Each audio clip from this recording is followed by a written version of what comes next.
What's going on, people? I am Swaver, and this is the Opinionated Facts Media Group podcast. I'm joined by Journey to be Great and a special guest, Lovejoy. Coco Love and Illuminated Lenses have some things to do, but they'll be joining us again next Sunday. So, yeah. But our mission on this podcast is to build better relationships within our community through using the power of conversation. And we have two topics of conversation that we're going to talk to you guys about today. One being the addiction to drugs, and another being about McDonald's. I know it's a little bit of a weird combination, but it all makes sense.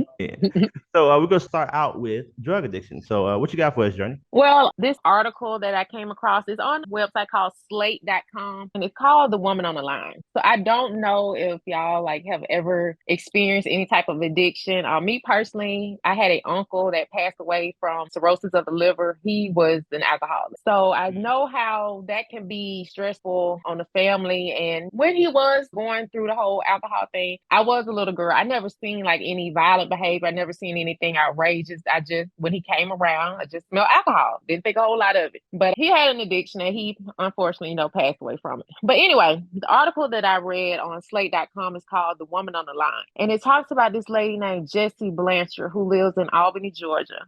And she's an operator for Never Use Alone, which is a hotline for drug use. So what it is, people call into this number right before they get high or during their high. And basically just to have somebody on the line in case they overdose and that person can call the ambulance for them. And Wow, so just I don't want to control. That's amazing, though. I didn't even know that. What you said that? I didn't know it either. That's why I thought it was just really interesting. It's called Never Use Alone. So that's a line that they can call as they're doing the drugs? As they're doing it, right, with no judgment, no preaching or anything like that. You get someone on the line, and how the process works, they get your name, they get your address, they tell you to unlock the door. If you have any pets, put the pets up. So when EMT services do come in, if they need to be called, they can just come in without having any type of issues, and they can go ahead and administer treatment. Wow. Okay. All right. And also the article was talked about in 2022, nearly 110,000 people died from overdose. Wow. And Jessie Blanchard, she got into it because, according to the article, is experiencing addiction with her daughter. And she said when her daughter initially got on drugs, at first she didn't know, but then when she found out, of course, she would be upset, yell, scream at her daughter. So it got to the point where her daughter would stay away, and she would spend a lot of time searching for her daughter. And she talked about one particular day she found her daughter in Krispy Kreme parking lot. And said when she went up to her daughter and touched her on the shoulder because she was so glad that she found her, her daughter turned around and punched her. And she went on to say, her and her daughter fighting in the parking lot. So when they finally got through, said both of them bleeding, her daughter was like, "What the F do you want from me?" And her mother responded, "To not die would be great." And she said when she said that, that's when it clicked to her that that's all that really mattered to her. She wanted her daughter to stay alive. And she said from there, she started buying her daughter clean needles. And I know it sounds insane, but she said she started buying her daughter clean needles. She started bringing her daughter to her home to use in the dining room. And she said, even though it sounds crazy, she knows that was enabling, but she didn't want her daughter using drugs behind a dumpster or in these abandoned houses. So she wanted to make it, and I use this term loosely, but make it as clean as possible. And she said when she started doing that, air quotes, her daughter started looking healthier, and she didn't have all the sores and stuff that comes along with, I don't know if that's like meth or whatever drug you use when you get sores and all that stuff. Yeah. I guess her daughter started looking better.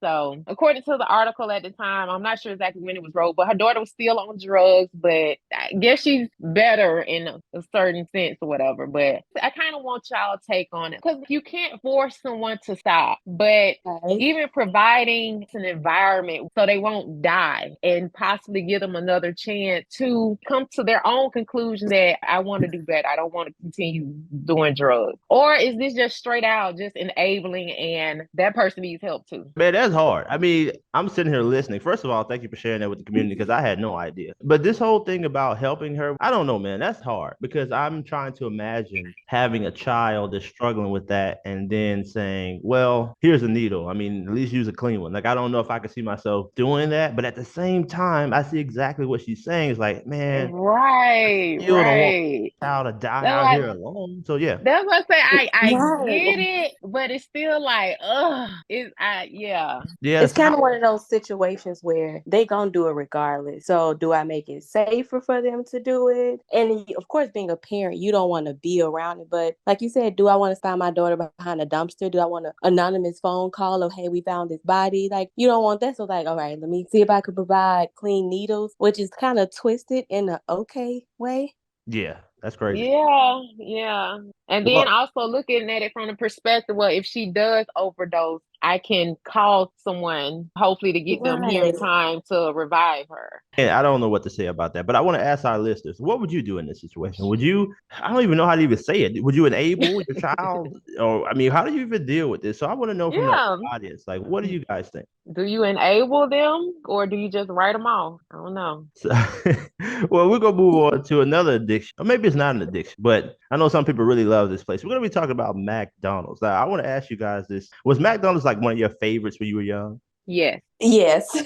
Yeah, I used to love McDonald's. I used to get the Happy Meal. I would eat the fries and eat like a piece or half of the burger, and I would throw it away. And my grandmother would get really mad. And she was like, "I don't, you're wasting food, but I would love to just get the toy." I just thought it was such a big deal. But yeah, let's get to the point. So yeah, we're reminiscing now.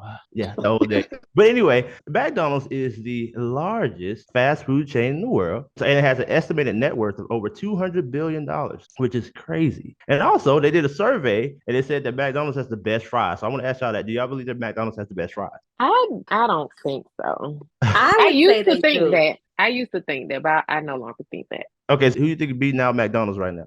Zaxby's. I love their fries. Okay, what you about to say, Lovejoy? I think McDonald's has the best fries. Oh, okay. It's all right. All right. We're gonna leave it up to the debate. But anyway, so I want to get to the point, man. So anyway, McDonald's was started in 1940, May 15th, in San Bernardino, California. And one of the things that I wanted to bring to y'all's attention was, did y'all know that McDonald's is now starting its elimination of the self-service drink station? Okay, I didn't know that. Yeah, they get rid of it. And they said by the year 2032, they want all self-service soda machines out. Do they have a reason? Now, here's what's interesting about that. They're saying because of the higher usage of online orders and people using the drive a little bit more, their dining room area is becoming emptier. So they're saying, hey, there's really no need to have a self-service machine. But what I think is, I think McDonald's is sick of the shit. I think they're tired. I think they're tired of people getting water cup and going over there and getting soda. That's what I believe. What y'all think? I'm That's a agree with you. possibility. Yeah, Yeah. man. I ain't gonna lie. I've seen several people do it. You know, so I've seen people say, "Hey, yeah, I'm gonna get a water cup." Then they be waiting till ain't nobody looking, go over there and get some soda now. You know, there was time. I ain't for to incriminate nobody, but I want to know. To the listeners, do y'all know anybody that's asking for water cups and going there and getting soda? Yeah, I know y'all do. Go ahead and put it down in the comments below. Don't tell nobody though, Or if you're that person, go ahead and say that as well. don't do it. Don't do it. We ain't gonna be like Vlad. We're gonna be like Vlad TV. People snitching on themselves. Getting their faxes, getting people out here jammed up. But nah. I think that was interesting though. I had no idea. I know I used to go to McDonald's quite a bit. They actually added the self-service drink machine because they were saying, I guess initially when their lobby was filled with more customers coming in to order inside. Of course, you know they have kiosks and everything now, so it's a little bit different. But when it was, when you didn't have all this technology, a lot of people were coming in, and then handing them the cup to get their own drink created a way for them to have faster service. So you get your soda, we get the food, we get you out of there. Also, I didn't know McDonald's was kind of ran like Sonic in the beginning. It was like a car hop situation. So you would park, someone would take your order, they would go and get the food and bring it out. So I thought that was interesting though to know about McDonald's. It's a hood favorite. So I wanted to talk about McDonald's and what it made. Well, alrighty then. Did y'all play in the little play area when y'all was small? I did not go in the play area. We didn't either. My mom thought it wasn't cleaned properly, and she was like, "We're not going in there to play." I ain't gonna lie, man. I used to think it was snakes and stuff in the balls, and I thought it was something hiding that was gonna get me. Yeah, I used to think it was gonna get me. Yeah, I think something like that happened. I think at the time I was in Selma, something like that, and I think they found a snake or something in one of the. I don't know what do they call them. It was a tunnel. You remember they had the tunnels, and then they had the little balls and stuff. Yes. Yeah. Yeah. So you said it was a snake in there. Like this really happened? Yeah, that really happened. As far as I know, I was scared as hell though. I was like, yeah, it's over with for that. So I ain't never go in there at that point. Oh, but if you notice, McDonald's doesn't have that anymore. Have y'all seen one lately? No, especially with the newer ones they're building. Yeah, they like get your food and get the hell on. They don't want you in there no more. But anyway. Right. They don't want you congregating. Right. Get your food and go. Okay, get your food and go. But but anyway, y'all, I want to know: are y'all eating at McDonald's? Do y'all miss the balls and the tunnels and stuff like that? Hey, look, y'all get your mind out the other. I'm not talking like that. Just the balls the kids are playing. But, but anyway, yeah, man, we just want to keep this a short, light, fun, just an easy listen as you go to the gym or just in the car. But we asked a few questions in the podcast. Let us know how y'all feel about these topics. Again, thank y'all so much for giving us the time of the day. We will keep bringing that heat. I'm joined by Journey to be Great and our special guest, Joy. And yeah, until next time, thank y'all so much. This is the Opinionated Facts Media Group podcast. Peace.